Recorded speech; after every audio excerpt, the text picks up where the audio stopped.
नमस्कार साथियों।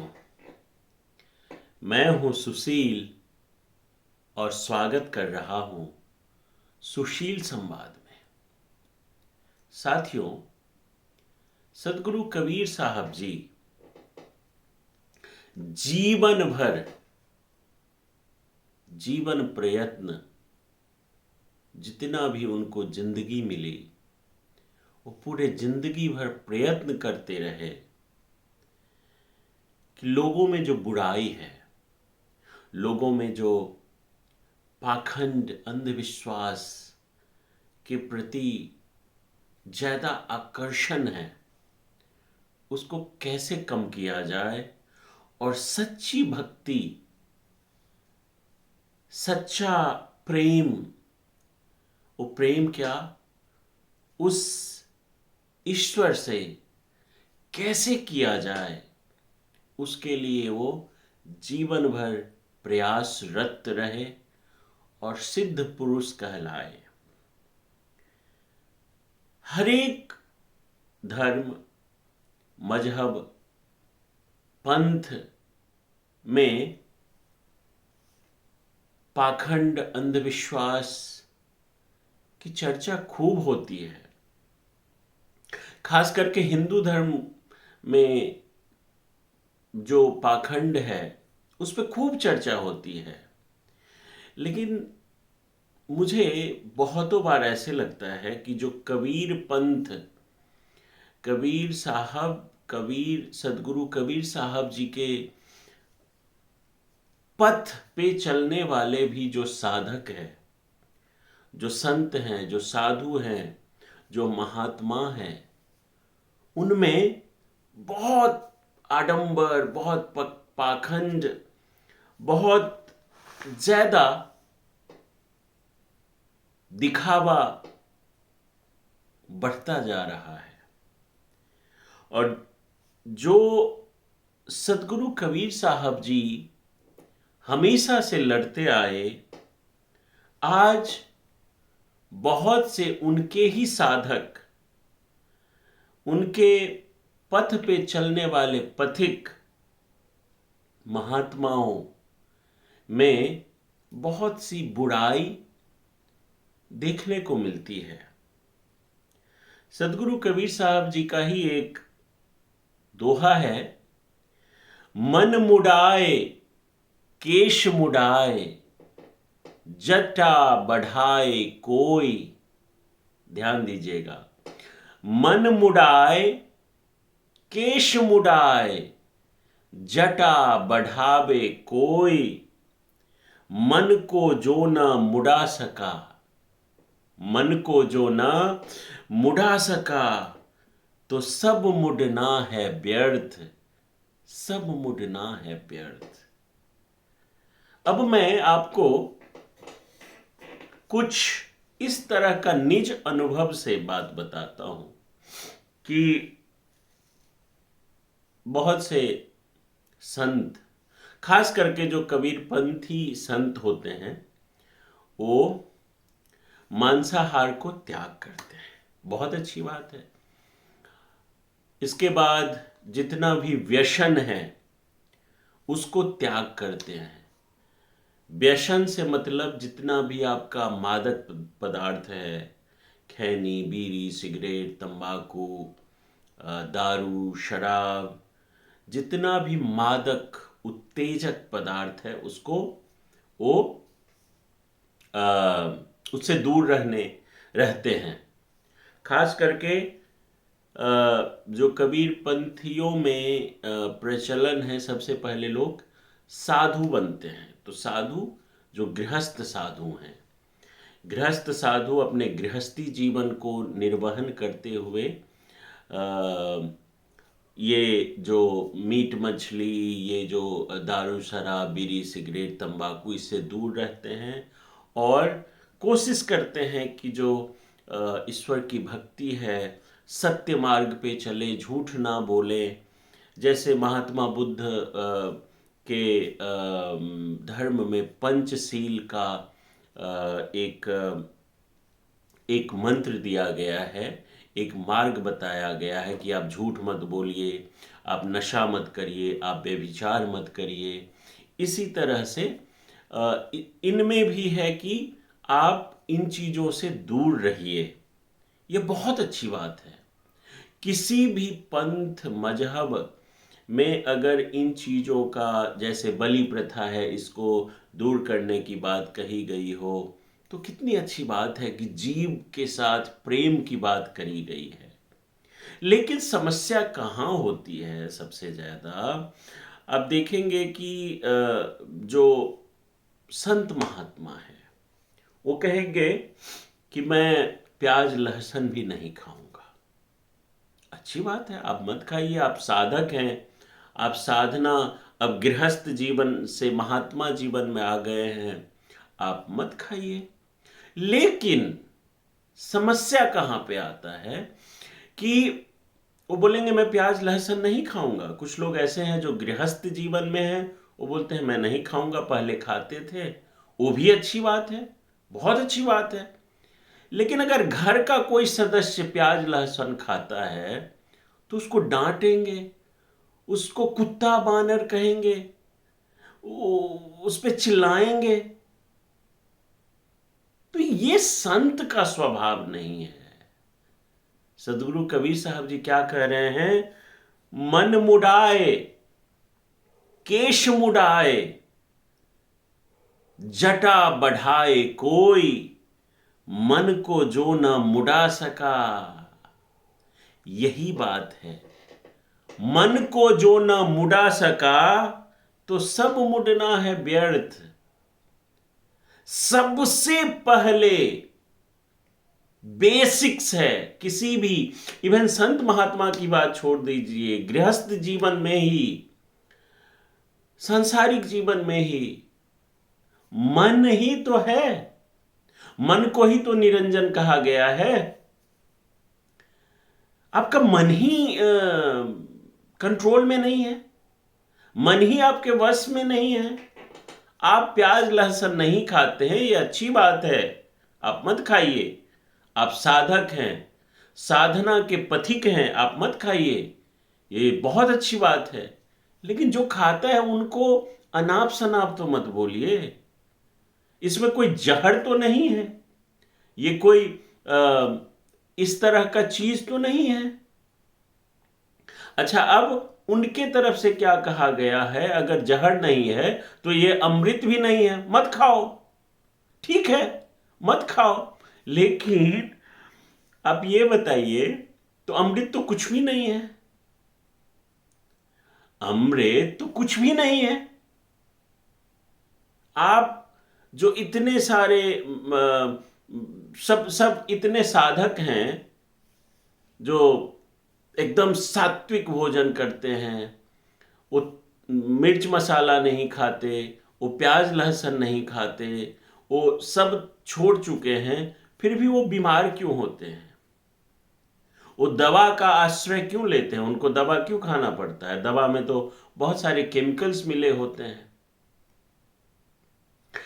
अगर आप इस तरह की बात पूछ दीजिए या कर दीजिए तो आपको बोलेंगे कि ये तो कुतर्क कर रहा है, ये तो मार्ग से भटक गया है।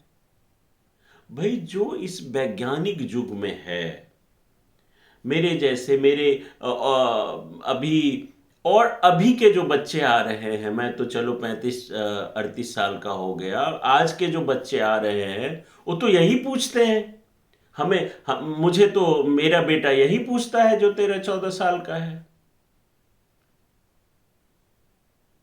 कि आप उनको कैसे साइंटिफिक कैसे जवाब देंगे कि बस सिर्फ श्वेत वस्त्र धारण कर लिया, प्याज लहसुन नहीं खाऊंगा, चाय नहीं पीऊंगा, मीट मछली नहीं खाऊंगा, लेकिन वाणी पे कंट्रोल नहीं है। और सबसे बड़ा अवगुण गृहस्थ जीवन में भी जो आदमी संवाद करना चाहता है उससे हम लोग विचलित हो जाते हैं। चाहे वो गृहस्थ की बात हो, चाहे वो सत्संग की बात हो, सत्संग को बोल देंगे तुम कुतर्क करते हो। सदगुरु कबीर साहब जी ये रास्ता नहीं दिखाए हैं। महात्मा जी को बुलाएं तो महात्मा जी का अलग अलग आडंबर हो गया है।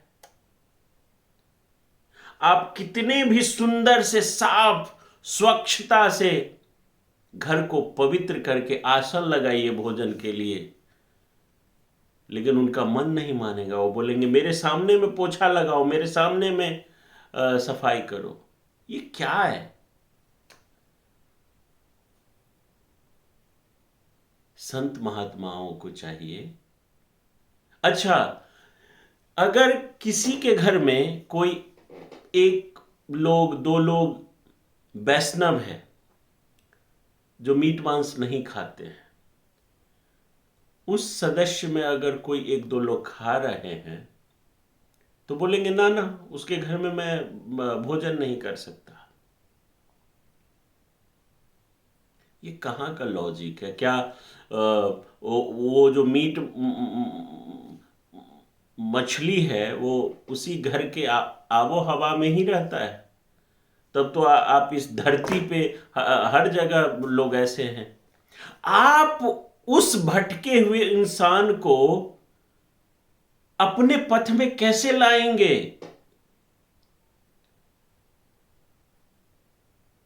कैसे लाएंगे?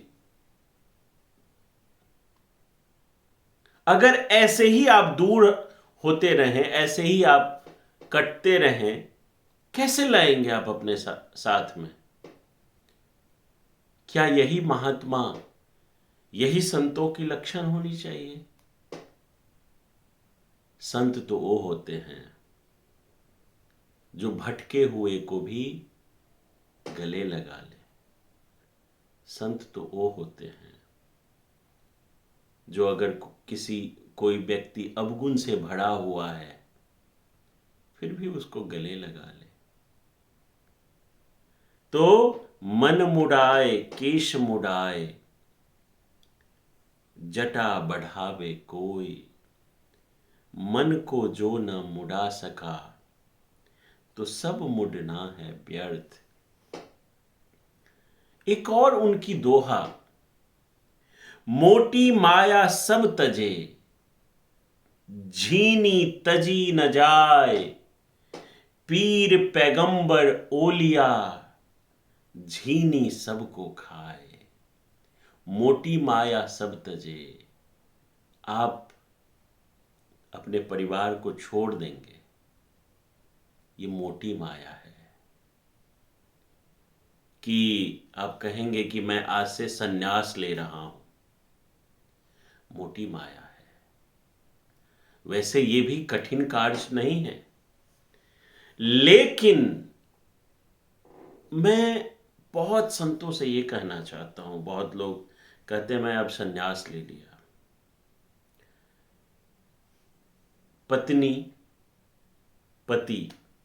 पति अब संन्यास ले लिए,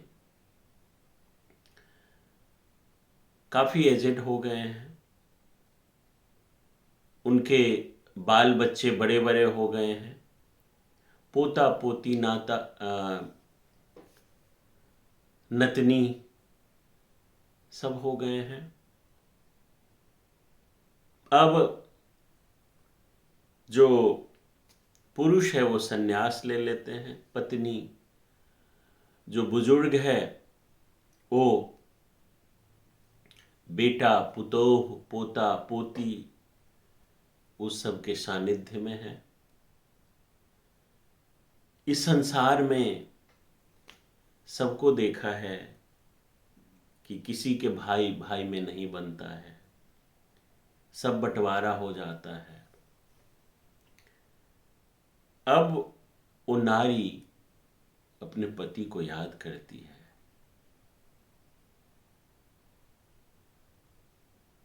और पति संन्यास लेकर के महात्मा हो गए हैं।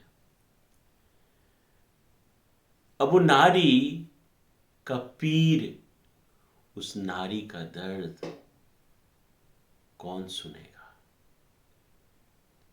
वो नारी चाहती है अपने मन की वेदना, मन की पीड़ा अपने पति से साझा करना,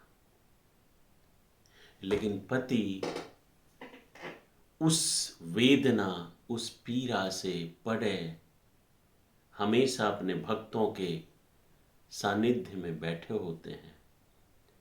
उनको इतना मौका नहीं मिलता कि जिस नारी को मैं 18, 20, 22 साल की उम्र में विवाह करके लाया था, 25, 30, 40 साल उसके साथ रहा सुख दुख में, आज अचानक उस नारी को अगर कुछ बात करनी होगी, अपनी पीड़ा व्यक्त करनी होगी, अपनी खुशी का इजहार करना होगा,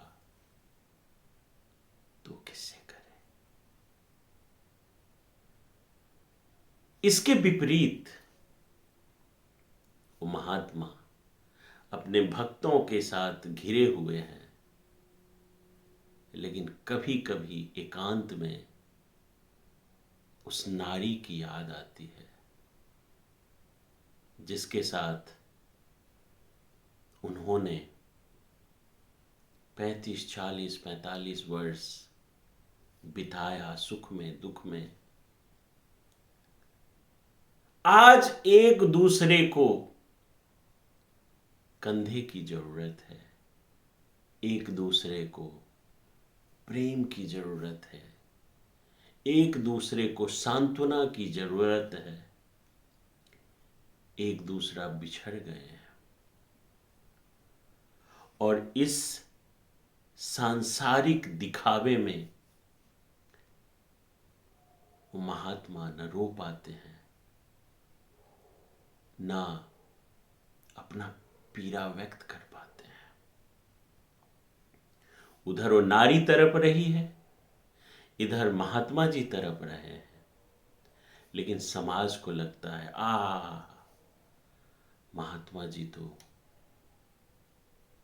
लोगों का उद्धार कर रहे हैं। कुछ हद तक ये लग भी सकता है कि उद्धार हो रहा है, लेकिन साथियों सोच के देखिए, गंभीरता से सोचिए, क्या एक नारी, एक औरत सब कुछ अपने बेटों से साझा कर सकती है? सब कुछ अपने बेटी से साझा कर सकती है? अपने पुतोह, अपने पोता, नाता, नाती से साझा कर सकती है? या महात्मा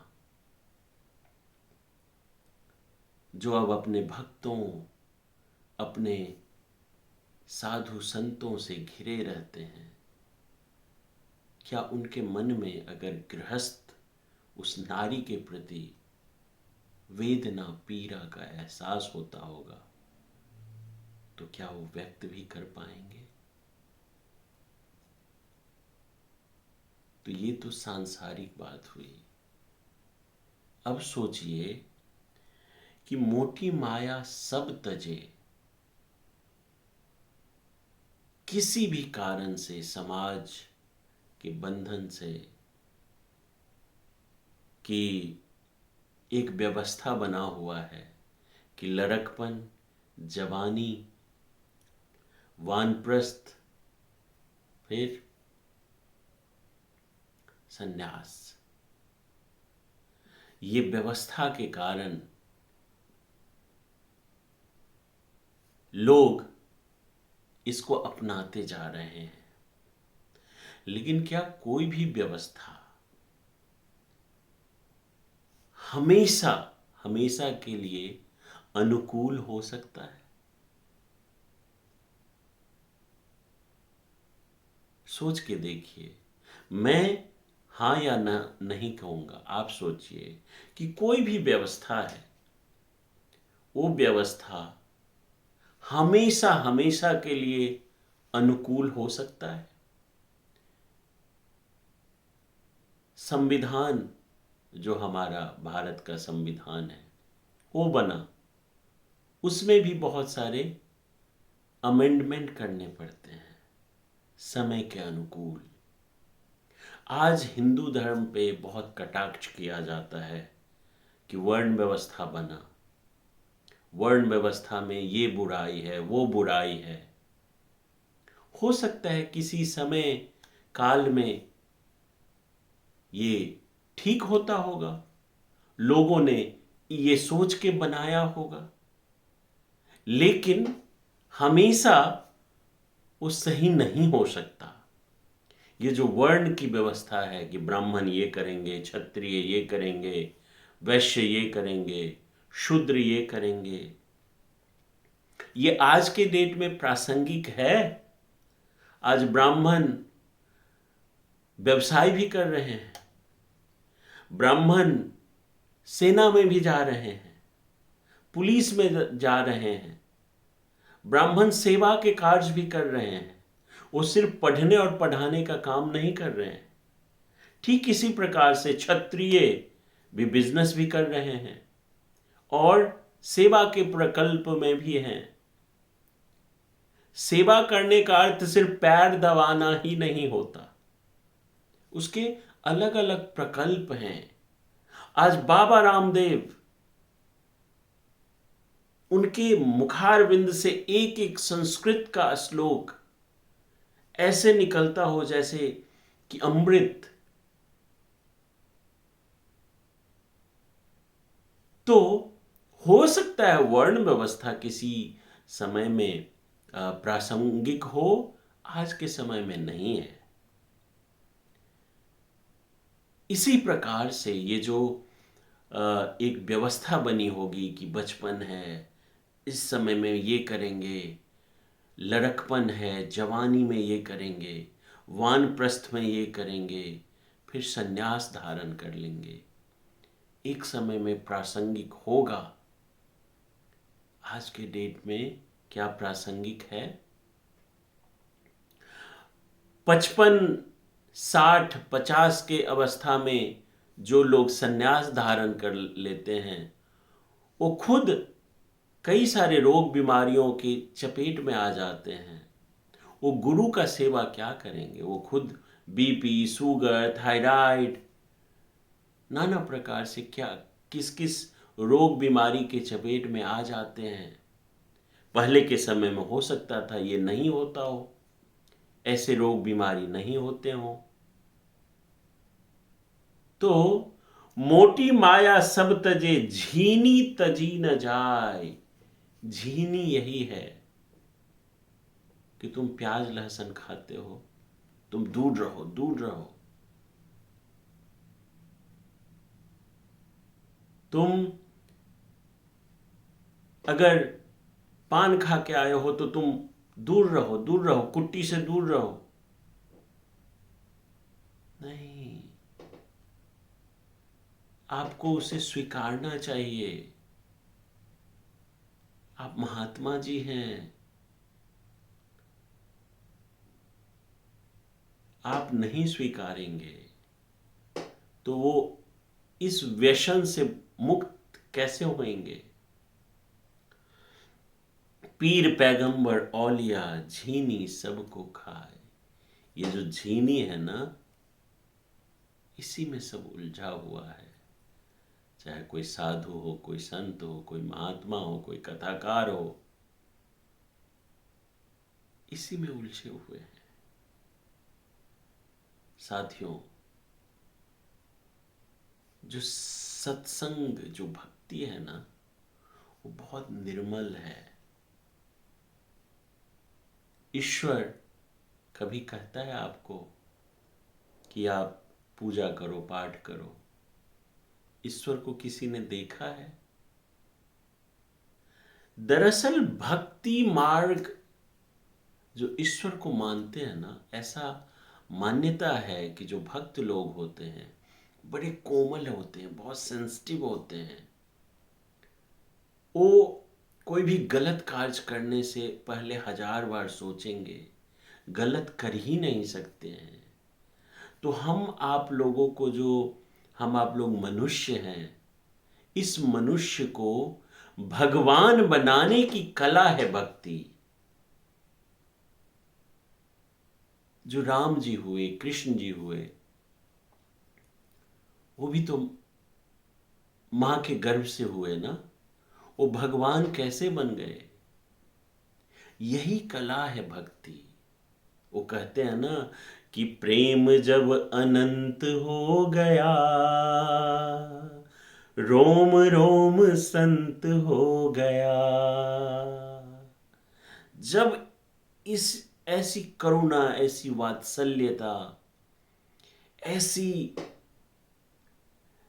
निर्मलता जीवन में आ जाएगा, छल कपट प्रपंच से हम लोग दूर हो जाएंगे, तब हम भक्त बन पाएंगे, तब हम साधु बन पाएंगे।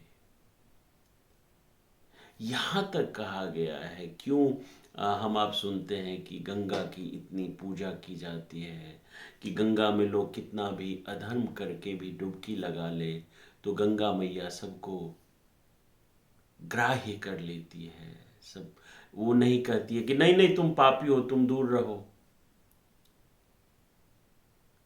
साधु का, संत का लक्षण ऐसे होते हैं, जो सच्चे संत होते हैं ना। क्यों इस तरह की बात क्यों कही गई है? उंगली माल को महात्मा बुद्ध क्यों अपनाते? क्यों अपनाते? अजामिल, गणिका, इन सबको भगवान कृष्ण ने कैसे तारा है?